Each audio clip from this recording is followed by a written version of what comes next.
Hey, Furry Finley here again. I'm cooking a steak. I washed my pan and it's sizzling because there's water underneath it on the hot stove. So, first things first, I got me a nice piece of eye fillet. This is only a little steak. I love me some meat, but I don't love a lot of meat because it can get quite heavy. So, lovely. So, what I like to do is get it up to as much room temperature as you can. So, out for about 5 minutes. A little bit of olive oil. Both sides. Now, where's my salt grinder? There. Just a little bit of salt. For you pepper lovers out there, put as much of that on as you want. I'm just going to give this a rub. So remember, meat is a muscle and it likes to be massaged. As you can see, as I'm massaging it, it spreads out a bit. This is normal and fairly well what you want. This side's a different colour because that was the outside of the piece of meat before it got cut. As it ages, it goes darker. Because it aged doesn't mean it's off. Because most meat is hung for 3-4 days before it's even butchered. So, nice little rub down in my meat.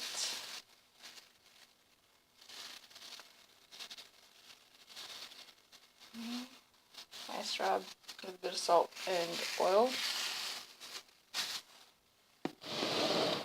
Now back to my pan. I like to put a little extra oil in there. I like to transfer into a smaller Scotty bottle from a big jar of oil. It's just easier to manage because you don't want to be handling a good 1.5 liters of oil in a glass jar, because if you drop it, you're kind of screwed.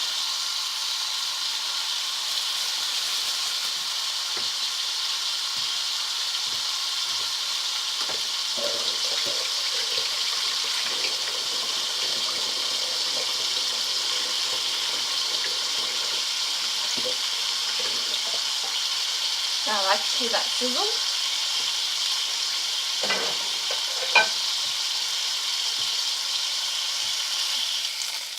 And just lift it up a little bit. It helps stop it from sticking. And now I'm just going to leave it alone to do its thing. Because as you can see here on the very edge, it's already started to change colour. And that's what you want. So I'm going to leave this alone, and that colour is going to gradually climb up the sides of it, and then I get to turn it over. I like my steak well done. Just because it's well done doesn't mean it's going to be tough and terrible. It's all on how you cook it and what cut of meat you get. So this is a expensive eye fillet steak, and it's considered a thin cut, so it's about 2 centimeters thick. The thicker it is, the longer it'll take to cook the way I like it.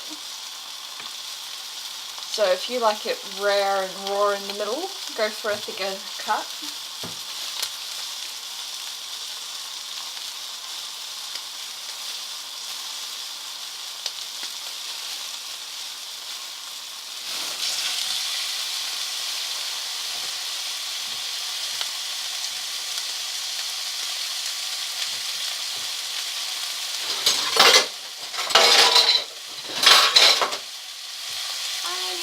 Dishes.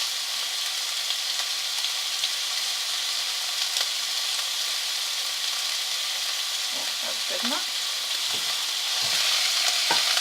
So don't mind this other cooking sound. I got something else on the stove.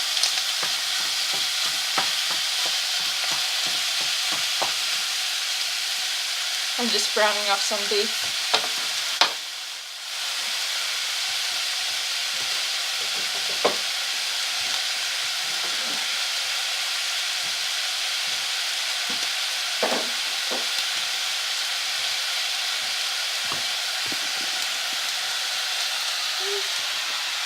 Half a kilo of mince just went in. But that's not what the tutorial's about.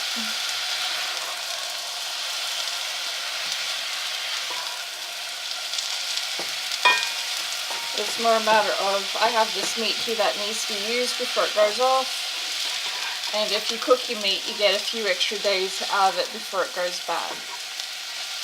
So raw, it lasts in the fridge a couple of days. Cooked, it'll last another 3-4 days. Depending on the cut of meat and the type of meat as well. It's like, I don't store fish unless it's canned.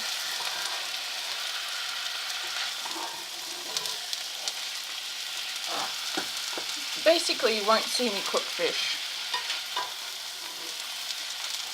You'll see me open up a can of fish, because fish isn't that easy to cook. I cook steak better than I cook fish.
You might be able to see this fluid coming up to the surface.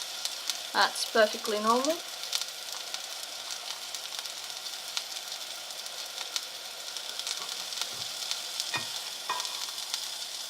Nothing to worry about. It just gives you a good indication as to how far through it's cooked.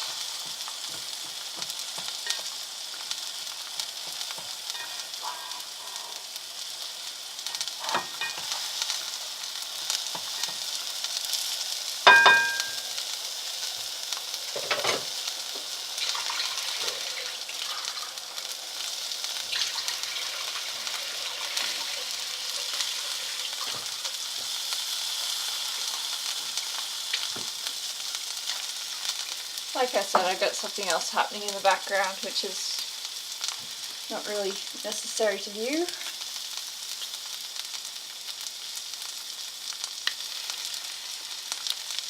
Maybe next month I'll do this mince one for you.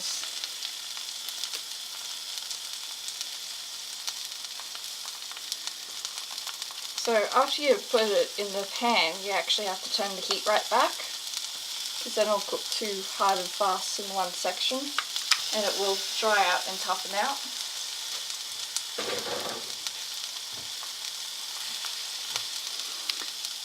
You may not be able to see this, but this piece of meat's completely changed.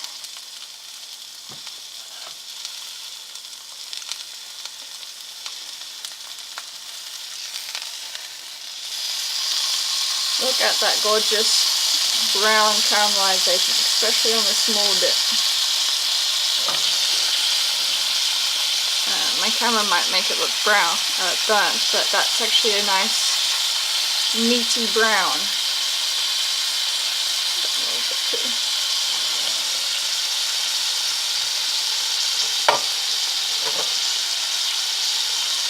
So this is actually on low, medium low. So it's not on the lowest setting you can get, it's the next setting up.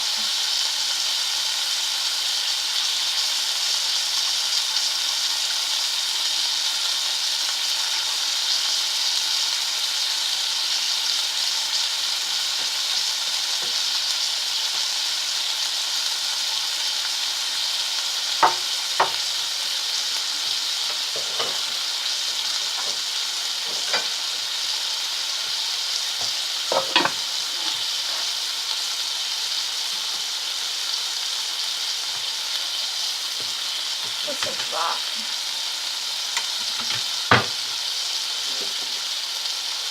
So, like I said, you can do this with most cuts of meat. The bigger they are, the longer they take.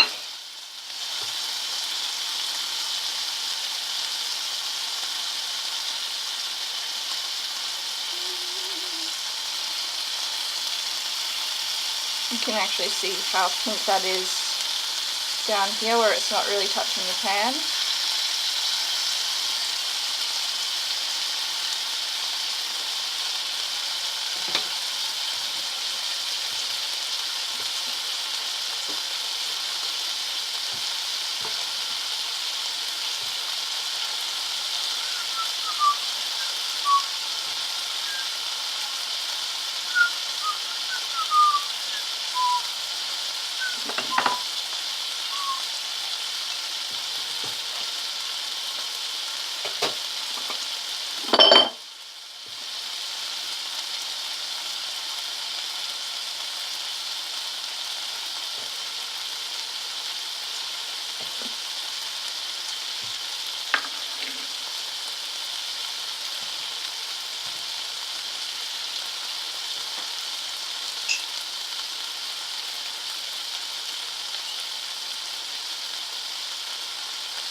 I'll just reiterate something I've said in a previous video. You can't just set and forget with every recipe.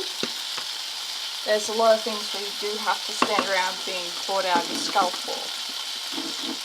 And this is one of them.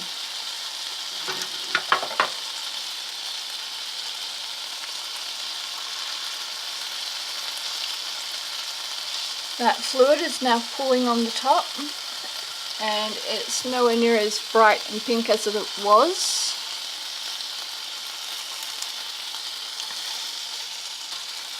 If I turn this around, there's still a bit of give.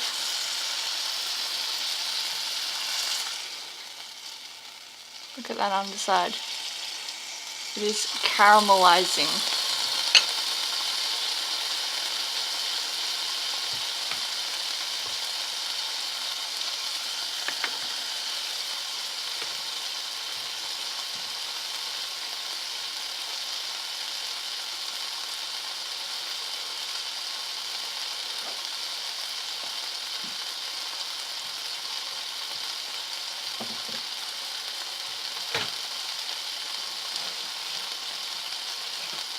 You're probably going, how the hell can meat caramelize? Well, it's something called glucose. There is blood sugars. So glucose sugar is in the blood, and when you cook it, there's still traces of the blood and the sugar in the blood left in the meat. So when you expose sugar to high temperatures, it becomes toffee-like. And that's pretty much what most of this browning is that sugar coming out of the meat, out of the proteins that's carried by the hemoglobin and all that. And caramelizing. So there's sugar in blood, a ton of sugar in blood. And that means that your meat is full of sugar. Don't let this deter you from having a high meat diet, because it's the right types of sugars for your body to digest easily. That's why protein is so good for you. Well, one of the many reasons.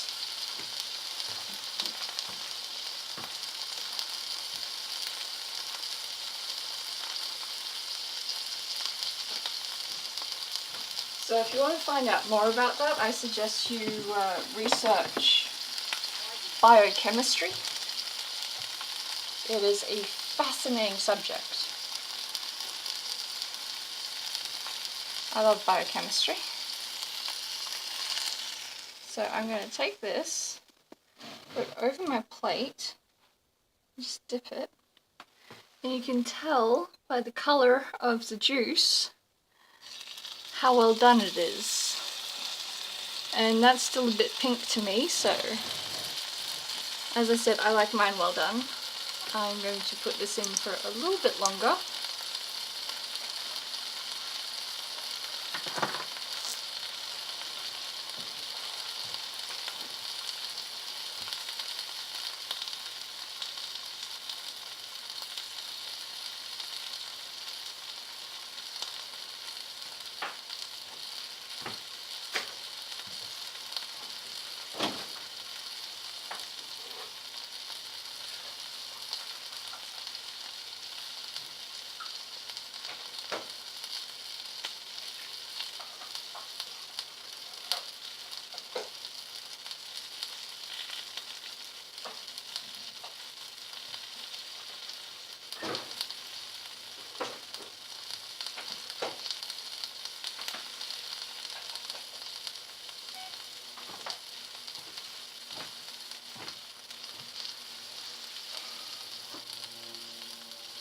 That should be enough to make me happy.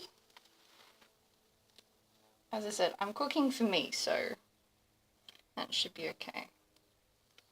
Now, you probably heard chefs talk about the deglazing the pan, and I'll basically do this with water and show you what it's about.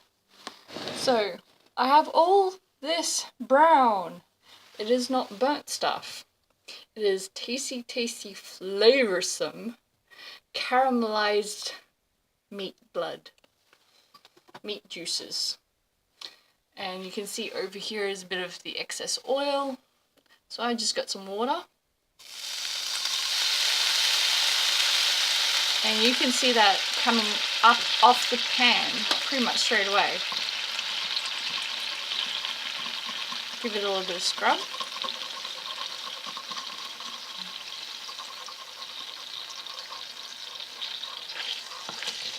All up the sides, because there's yumminess up there that's splattered during cooking.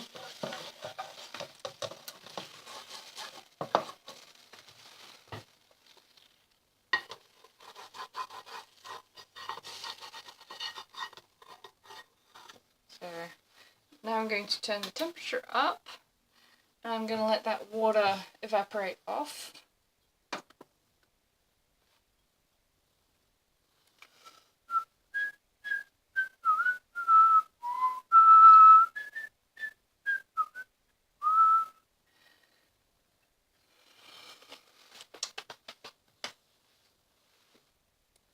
So while I'm doing this, the steak's just sitting there going, hi! And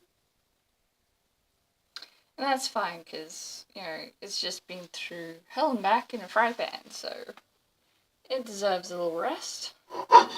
This helps make it tender as well, and help keep the juice in.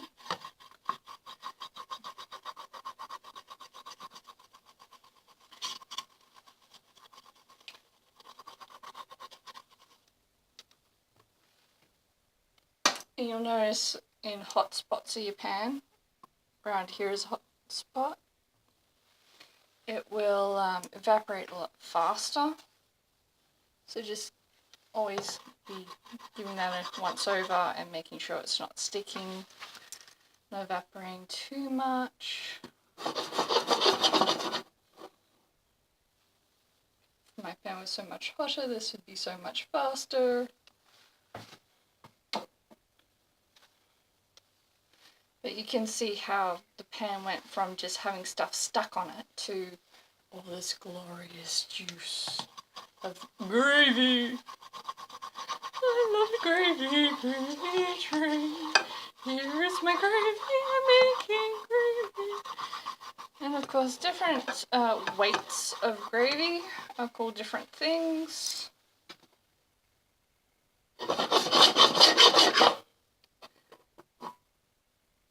So you can see that's well and truly evaporated off big time.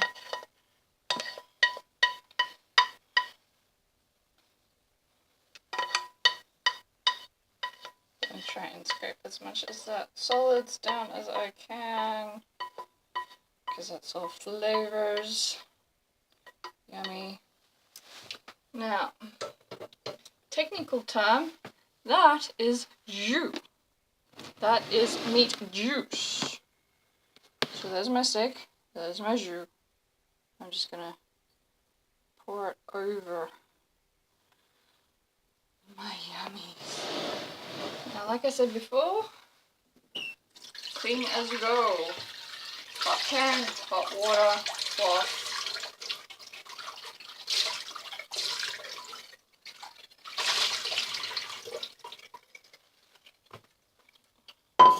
And as you noticed, my pan started like this, and once I took the steak off, that was all brown and horrible. Then I deglazed the pan, making the gravy. It went another color and texture. And then I just hid it under some water and rubbed it with a cloth. And now look how nice and clean my pan is. And that took like 2 seconds. So, my steak. My yummy, yummy steak. My steak. And it's all made in heaven. Now I'm just gonna cut into this. Lovely. Just a little tiny bit of pink, but not much. And that's how I like my steak. And some of this you can easily cut halfway through it with a fork. I'm just literally pulling that apart. If you can't just pull it apart, there's something wrong with your steak. But that's just pulling apart beautifully. Right. Sometimes with this method, I cook it that well that you can use a fork to cut it with. It's just so glorious and delicious. So that is part of my dinner, and I will go and leave you to be inspired and be jealous of my dinner. Good evening, good night, and over and out from the Furry and Finley.